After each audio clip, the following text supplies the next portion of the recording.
Good afternoon. We begin a cycle of lectures on the course Biospheric-Social-Economic System as an Object of Governance. I will say again that all oral performances, answers to questions, are just to help you so that you yourselves read the books, think about what is written in them, and how this relates to life. Speaking of what this course covers thematically, it covers the 6 volumes of Fundamentals of Sociology, all 6 volumes. This course covers Economics of Innovative Development, because in Fundamentals of Sociology, quite little is devoted to economics. Он покрывает. Well, and who for various reasons is too lazy or does not have time to read all these 7 thick books, then one can read a shorter one. Dialectics and Atheism, Two Essences Incompatible. Moreover, the structure of this book is such that those who are not interested in the thematics of Marxism-Leninism can immediately start reading it from the second part, and everything else will be fine. But further on, one will anyway need to think independently, oneself, in order to at least in one's own inner world, if not textually, express one's own version of Fundamentals of Sociology and one's own version of Economics of Innovative Development. This most likely will take a little more time than reading the thick books on one's own and thinking. How long will it take? It's not the same for everybody. Well, actually, one can read these 7 books in a year, provided that one does not watch TV, does not sip beer, but factually engages in life, in family affairs. Then the question may arise, who needs this course in life? If one lives in conditions of tyranny or dictatorship, then this course is needed only by the junta, who exercises power, and accordingly the junta has to have a certain set of knowledge in order to at least not break its own neck. If we want to live not in conditions of tyranny or dictatorship, then, of course, all that is stated in the proposed course should be known by both the deputies and officials. Then those of them who are not scoundrels or idiots will be able to understand what is happening in the life of society, will be able to understand how the life of society is connected with the life of the biosphere, will be able to work out a conception of governance, the implementation of which will ensure prosperity for all those who are ready to work more or less honestly, but not to cheat and steal or just do little dirty things in life. This is one part of the question. The second part of the question consists in what is the difference between a civil society and a not civil society. Civil society presupposes the meaningful, comprehended life of people, a meaningful, comprehended attitude towards state power, a meaningful, comprehended attitude towards all the aspects of life, one's own beloved self, family, society, humanity. Because the problems that we generate ourselves, they have to be solved in some way. Yes, indeed, civilization in its development gave rise to such a social institution as statehood. Statehood is engaged in governance towards the affairs of society on a professional basis, but civil society and statehood have to become connected in a certain way. This connection has to be twofold. First, statehood has to be accountable and governed by society. What does accountable mean? This means that on a regular basis, politicians of different levels, from local government officials to the head of the state, provide society with reports on their work, how they see the problems of society, how they see possibilities, ways and means of resolving these problems. But one has to understand that in the conditions of a historically real society, all people of this level can lie. Lying in order to hide their mistakes, to hide their abuse of power, to hide their malicious intentions towards some future. And all this lying can be packed into very blago-seeming forms, as it was at the end of the Soviet times during the years of perestroika. They said that the planned economy was ineffective and the market economy was much more effective, and suggested building a market economy. Hooray, comrades! It has been built. Are you satisfied with the market economy? No. Why? Because M.S. Gorbachev and all the adherents to the market economy lied, leaving in the default many things. And the society, in the conditions of the statistics of the culture of senses, the culture of comprehending reality, informedness in conditions of mass governorial illiteracy, was unable to evaluate what M.S. Gorbachev and the superintendents of perestroika of a lesser rank were saying precisely as a lie, as treachery, the objective of which was to build a social system where everyone would be an economic resource for the owners of this system, and an economic resource of a twofold character. The first level is simply working subhuman scum in all spheres of society, from hard manual labor to office plankton who carry papers, work on computers, maintain databases, who are engaged in system administration and everything else, and overwatchers, a kind of elite who, better fed, have a higher status, which is expressed in the fact that not all laws apply to them. In some cases, omerta, a code of silence, the right of the strong, and so on and so forth. Civil society has to identify lying of this kind immediately and put those who lie back in place. So let us turn to our history again. Twice they tried to call MS Gorbachev to responsibility. The audience did not support Saji Umalatova at the Congress of People's Deputies. At the 29th Congress of the CPSU, the delegate Bludov from Magadan tried to do this. The Congress did not support him either. So, if the society had been civil, then the initiative in this direction would have been manifested not only by the two whom I've named, but by many others. And perestroika, in the form in which it took place, would have been simply impossible. This is about the accountability of all state officials to the people. The second aspect is related to the fact that if people engaged in state governance lose the trust of the people, then they somehow have to leave the sphere of governance. But in our country, they leave the sphere of governance extremely rarely, and not for the reasons that they lose the trust of the people, but because they violate some internal corporate ethics, as a result of which some elite groupings put forward claims against them that they cannot answer. As a result, those people leave the sphere of governance. Some leave quietly, and some noisily, the way A.V. Ulyukayev left. Therefore, if we talk about the relationship between statehood and civil society, then society, being under state power, has to contain in itself a cadres base of the governing core of statehood and business. It is clear that the cadres base of the governing core has to be competent, and ideally, the cadres base of the governing core has to be the whole of society. To put it differently, all people should have a certain minimum set of knowledge that allows them to evaluate what happens in society and what society expects in the future should the politics remain unchanged. But if the prospects are acceptable, then okay, let everything flow by itself, the way state power implements its politics. If, however, the fact is that the prospects are unacceptable, then society should, somehow, work out an alternative conception of governance, and this conception should be introduced into the political practice of the work of state power. How? There are two variants. Those who work in state bodies are not idiots. They are able to think by themselves. They can read more than 4 A4 pages and delve into the meaning of what is written. And accordingly to that experience in governance that they already have, in this case, they will add some knowledge on the theme of what kind of future society wants, and how to realize this future. The other variant. If someone is mired in his evil intentionedness, for some reason has lost the ability to broaden his horizons, and has become unteachable for personal development, then such people have to simply leave the bodies of state power and do something else. While we live in conditions that are very far from this ideal, mainly because both the state power and society are extremely ignorant in relation to the thematics of the issues that they need to know in order that there would be a previous relationship between society and state power.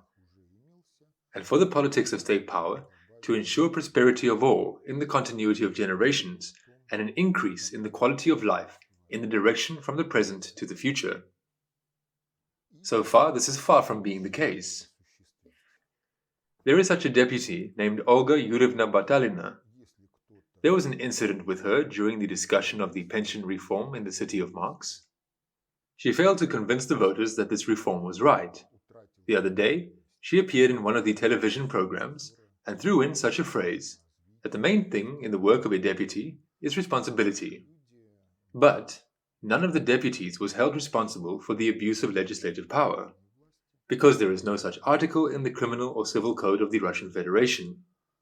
There exists an abuse of legislative power, but there is no responsibility for it. Olga Yurievna Batalina studied at Moscow State University. I remember an anecdote in this respect. Where did you study? Moscow State University. Well, why are you mumbling then? Do you at least know how to read? Moscow State University, in its modern form, is a falsification of education legalized by the state. And even if the deputy corps, having worked in some spheres of professional activity, where they really matured as professionals, receives a second education, such as juridical, state and municipal governance, economics and finance, all these are falsifications of education legalized by the state, where people receive diplomas and do not receive knowledge that is necessary to identify and solve the problems of society. As a result, it turns out that the main thing in a deputy's work is to not forget the PIN code of the salary card, which allows this deputy to receive a salary that is by far higher than the salary of the overwhelming majority of the country's population. The explanation for the high salaries of deputies now is the following. They come to Moscow, they need to help their families as well, and so on and so forth. But after all, not only deputies come to Moscow, to St. Petersburg. There are many other people who do not have a real opportunity to earn, even for the minimum living standards in their hometowns or cities. But they are not paid high salaries. And it would be okay if our deputies were highly professional, understood the problematics, and within the 25 years since the adoption of the current constitution, they would identify and resolve all the problems of society, including the introduction of the country's economy into the mode of innovative development. But this is not the case. Moreover, this is not foreseen. Because the deputy corps is really not responsible for anything, and the main thing in the work of a deputy is to not forget the PIN code of the card onto which his salary comes. Therefore, a way out of the situation in which Russia finds itself, and not only Russia, all of humanity, requires different knowledge that is not included in the educational standards of state and municipal governance, sociology, political science, economics, and finance. What is more, they are not included not only in the educational standards of our country, they are not included in the educational standards of other states and countries. Well, since 1992, there has been the concept of sustainable development adopted by the United Nations at the conference in Rio de Janeiro. If one follows the entire function of governance, the concept is accepted. In general, the setting of objectives is correct. There may be some particular errors, but on the whole, everything is correct. What is required next? Scientific methodological support for state and business governance is required, which allows the objectives of the concept to be realized. Many years have passed since 1992, but there is no scientific methodological support for governance in any country of the world, and it is not included in the educational standards of either those disciplines and training courses on which the production of politicians is based, or those disciplines and training courses on which the production of managers of different levels is based. Accordingly, the concept of sustainable development remains an empty declaration of blago intentions and has no chance of becoming a reality, while maintaining the current system of education. In such conditions, it is simply inevitable that people will suffer in different ways, some morally. For some, erroneous organization of life and economy will lead to the grave earlier than the biological resources of the body allow, due to the growth of morbidity statistics, due to manufacturing and other kinds of injuries. And in fact, it is necessary to change the way of life of civilization. In order to change the way of life of civilization, it is necessary to understand what is wrong in the historically formed way of life of civilization. What should the previous way of life of civilization, of global civilization, be like? How can we transition from what we have into what we should have? Moreover, the question of the transition is also twofold. Well, the first aspect is about the transition itself, and the second aspect of this transition is the neutralization of those who do not see the danger of human parasitism in the biosphere, do not see the danger of intrasocial parasitism of some social groups on other social groups, and believe that this way of life is a normal order of things, that this is a norm, and the problems it generates will somehow be resolved by themselves. The question of the transition is indeed twofold. On the one hand, it is necessary to form a plurality of people who will carry out this transition, and on the other hand, it is necessary to understand how to neutralize the activities of those to whom the current state of affairs and the prospects for its further development seem harmless and natural, and who are convinced that the problems will somehow be resolved by themselves without their participation. Last winter, I talked about what the sufficiently general theory of governance is. The sufficiently general theory of governance is, first of all, an abstraction, a matrix for setting and solving tasks of governance, which, if used, must be filled with real content of the sphere of activity in which you are going to apply it. In other words, the question is not about how to adapt it to the sphere of activity in which you are engaged. This is the wrong approach. The correct approach is different. How to fill it with the content of the sphere of activity in which you work, so that metrologically consistent vectors of objectives, the vector of the current state with all its components, including the vector of governorial impact, and free parameters appear before you, so that you can see the vector of error of governance, and so that, afterwards, you can see how to update the vectors of error of governance and achieve the objectives that have been set. If you go in the direction that is necessary to somehow adapt the sufficiently general theory of governance to the sphere of activity in which you are going to work on its basis, then you need to face an open opportunity to break the structure of setting and solving tasks of governance that the sufficiently general theory of governance offers, not by malicious intention, but simply because you have not mastered it as an abstraction that can really be filled with life content, provided that you understand what metrological consistency is. In your sphere of activity, there may be none of those processes that require an understanding of structureless governance.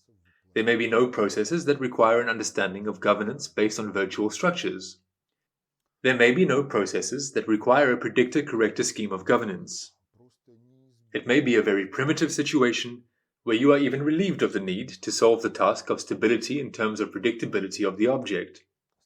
And the only thing you have to do, on the basis of the formed schemes of governance, on the basis of the formed methodology for ensuring governance, is to just improve some details of the practice that has already formed, and which, in general, ensures a more or less acceptable quality of the solution of tasks of governance. This is typical for many branches of activity, and the superfluousness of the sufficiently general theory of governance in relation to solving such tasks in practice leads to the fact that many consider it worthless. Who applies it? Yes, indeed. There are many spheres of activity, professional spheres in which the sufficiently general theory of governance is in principle superfluous. The sufficiently general theory of governance contains enough that is self-evident, common sense, or certain historically formed particular theories of governance over concrete types of activity. But if we are faced with a need to change the quality of life of civilization, then indeed it turns out that particular theories of governance, management theories, do not allow us to set and solve tasks of governance of this level. Therefore, if in this course we are going to consider the theme Biospheric-Social-Economic system as an object of governance, then without knowledge of the sufficiently general theory of governance, at least superficially, at the level of understanding of the meaning of the categories that are applied in it and their interrelationships, there is nothing to do in this course, because what seems to be evident and alternatively right may turn out to be an illusion that's generated by this or that approach, which suffers from this or that subjectivism, limited views, or something else. For this reason, the sufficiently general theory of governance is the necessary scientific methodological basis that allows one to enter the thematics of the course Biospheric-Social-Economic system as an object of governance. Remember the Rurik Pact? The symbol is made up of 3 spheres, 3 balls, 3 circles in the form of a triangle. The banner of peace, Pax Cultura, is the motto of the cultural artifact, protection movement founded by Nicholas Rurik. Well, I don't know what meaning N.K. Rurik put into this, but if we are building a certain conception of governance towards the biospheric socio-economic system, then these 3 circles are approximately what we need to start with. Society, biosphere, economy. The interconnection between society, the biosphere, and economy. So what do we have? We have a scheme that denotes the fact that the biosphere influences society, since society is fundamentally biology, that is, a part of the biosphere. Society, in turn, influences the biosphere. How does this work? In different ways. Someone swims in a place inhabited by crocodiles and becomes food for these crocodiles. Someone destroys the biocenosis without the use of technical means. Going out into the forest and dropping there a flat battery of a flashlight is to spoil the lives of many in the biosphere. So there exist real connections. There are connections, both feed-forward and feedback lines. Because when epidemics arise in society, this is the impact of the biosphere on society. Is there reason to ponder on why the First World War of the 20th century was followed by a flu epidemic that took more lives than the First World War? Yes, some can say that these are coincidences that took place for no reason, but if one understands that intellect is a pan-natural phenomenon, and does not treat Vernadsky and Teilhard de Chardin as dreamers, but understands that the noosphere really exists, then the flu epidemic after the First World War of the 20th century is a quite purpose-consonant impact of the biosphere and the noosphere on the biological species Homo sapiens and society. That is, there is something to ponder on. On the other hand, society is people. With the culture that exists, we cannot live in a natural environment without being protected from it by the technosphere and social organization. The technosphere needs reproduction. Reproduction and development of the technosphere, providing society with food, is an economic activity. An economic activity impacts society, impacts those people who are engaged in it. There are harmful working conditions, but they also impact those people who are not engaged in this activity, but are engaged in something else. Well, for instance, there are harmful emissions in Armyansk in Crimea. This is a reciprocal impact of the economy on society, which has given birth to this economy. That is, there are also interconnections. And of course, the character of economic activity is determined by the society that carries out this activity. Therefore, it turns out that there are also interconnections between society and the economy, and the reciprocal impact of the economy on society. The economy draws resources from the natural environment, impacting the biosphere. The biosphere, in its turn, impacts the economy, because the destruction of biocenoses, or their development, creates certain conditions for economic activity. Here is a simple example. Steppe zones have a lack of moisture. We begin to engage in irrigated agriculture. We get salonchaks, on which agriculture is in principle impossible. Biocenoses change. The possibilities of economic activity change under the impact of the same economic activity. And what happens inside these elements of our triangle? Let us begin with the biosphere. Someone takes a liking to an animal during a journey. He takes it with him. Bypassing phytosanitary control and customs offices, this animal is brought in. That someone plays with it for a while, then he gets tired of it and gets rid of this animal. Well, what if that someone has more than one animal? Let's say a few. If the living conditions for those animals are good, then they will reproduce, and as a result, they can fit into the existing biocenoses or they may start to destroy them. That is, there are internal processes that need to be monitored. And when they catch piranhas in the river Volga, it is not good. Similar problems exist in Australia, where local natural biocenoses have been destroyed to a greater or lesser extent by the animals brought in there by the Europeans. Or here is the problem with the Colorado potato beetle. These are also consequences of the fact that people were either careless and irresponsible to the impact on the biosphere, or this is direct sabotage with the help of biological weapons in a hybrid war. The same applies to the issue of encephalitis borreliosis ticks, because until the middle of the 20th century, the European part of Russia actually did not know this problem. And according to one of the versions, I do not presume to insist on its reliability, the problem arose in the 20th century thanks to the efforts of the Japanese military, which was engaged in experiments including with biological weapons. Therefore, everything that concerns the internal processes of the biosphere, humanity should keep an eye on them, because a lot of bad things can come from all of this. The same applies to intersocial processes. One of these processes is migration.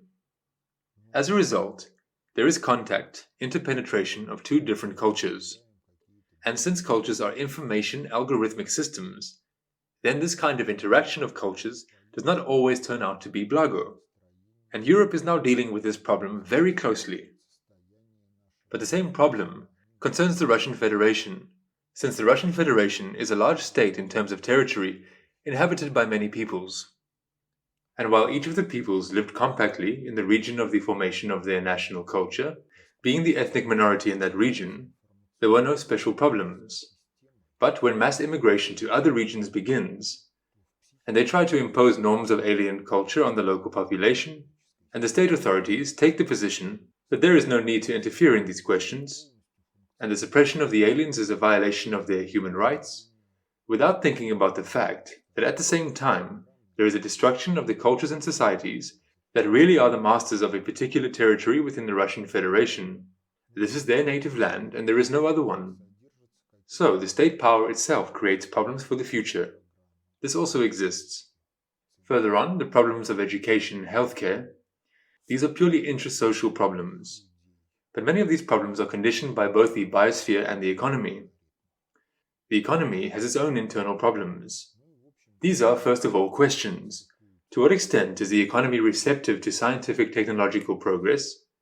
What does it work for? What is its objective vector of goals? Satisfying the needs of society and politics of the state, or the race of entrepreneurs for profit, which sweeps away everything in its path? It sweeps away the biosynosis, social institutions, destroying society for the sake of the momentary profit of someone who dominates in one sphere. Meanwhile, other spheres are destroyed, along with the national economic complex as a whole. If we turn to the global scale of consideration, then again, the same questions arise.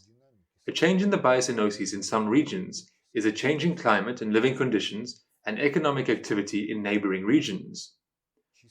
Speaking of the economy, yes, globalization as an economic process has an increasing impact on the quality of life of the population in different regions of the planet. Yes, in some ways this impact is blago. In some ways it is destructive, both in relation to those regions where the economic globalization is penetrating and in relation to neighboring regions. And again the question arises, what should the global economic system be like?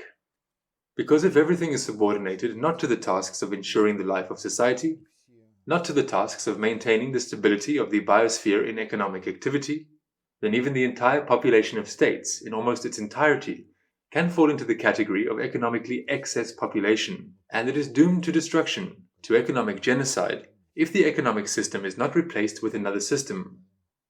So problems do exist. These problems have to be solved. Because if they are not solved, then new problems will be added to them, and the problems, getting worse, will in the end destroy the present civilization. Then there is one more question related to the relationship between society and the state. Many listeners understand that everything I have related, everything that is written in these books, in other books, may be relevant for blago-intentioned politicians, government officials, but what does all this have to do with the life of an ordinary person? If he will never be either a prime minister or a deputy, he will work in his profession. On weekends, on vacation, he can go somewhere, into nature. In everyday life, as it seems at first glance, he does not need all this knowledge. Yes, indeed, at first glance, this knowledge is not needed. But we all generate some biofields. We generate biofields depending on our mood, depending on the state of our organism. They can be different. Biofields carry our psyche. Biofields interact with each other. Since the psyche is an information algorithmic system, then in the psyche of every one of us, as in an information algorithmic system, there are holistic, fully functional algorithms of the program of behavior in certain circumstances, program solution of these or those tasks. But, along with them, our psyche contains some other, not holistic programs, but fragments of holistic algorithms, holistic programs. Other fragments of these algorithms are contained in the psyche of other people. Well, actually, they join together in much the same way as numbers join on dominoes. As a result, it turns out that we apperceive our organism, our body, but for the most part, we are not conscious of the fact, we do not feel the fact, that we are a part of the psychodynamics of societies, of humanity as a whole. And within society, the psychodynamics of social, ethnic, professional, ancestral, purely familial, groups of friends, and all our actions flow in the stream of which algorithmics this psychodynamics, generated by society itself in the period from its formation to the current moment, is working out. So it turns out that if we all enter this psychodynamics, then we enter it with this or that status. And the status is largely determined by the knowledge we carry, in what mood we are. This applies to all of us, heads of states, heads of governance, the entire corps of officials, and this applies to ordinary citizens who live under the power of the state. And if you understand this, feel this through, then such a thing opens up, that if you have certain knowledge, you can maintain a certain mood, tuning, and you, through the psychodynamics of society as a whole, can be more powerful than the head of a state, the head of a government, because their activity flows in the stream of the psychodynamics. And if you somehow exert a governing impact on this psychodynamics, then no one will get out of the stream of psychodynamics, and by and large, they are a kind of feedback enclosure, and this really works fast. Well, as soon as academician A.D. Sakharov, at a meeting of the Supreme Soviet, slandered the military contingent, which was carrying out a mission in Afghanistan, a few days later he passed away. Lech Kaczynski went to Smolensk, in fact for a slanderous event against Russia. The ethics of the Polish president was unpravious in two ways. First, support for the version of Dr. Goebbels that Polish officers were shot by the NKVD. Second, he violated the main principle on board an aircraft. The first after God is the captain of this aircraft, but not the VIP passengers. Lech Kaczynski and everyone who was with him turned out to be incapable to life as a result. That is, feedbacks are enclosed, but they are enclosed according to the principle an undeserved curse will not come true. However, if this curse is deserved, then it will come true. This is the thematics we have to consider in this course.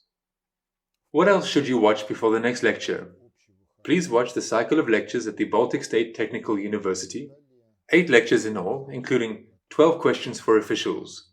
This will introduce you to an understanding of the general character of this course.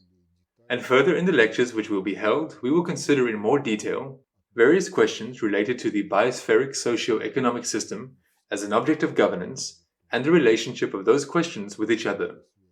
Well, that's it for today. All the best to you until we meet again.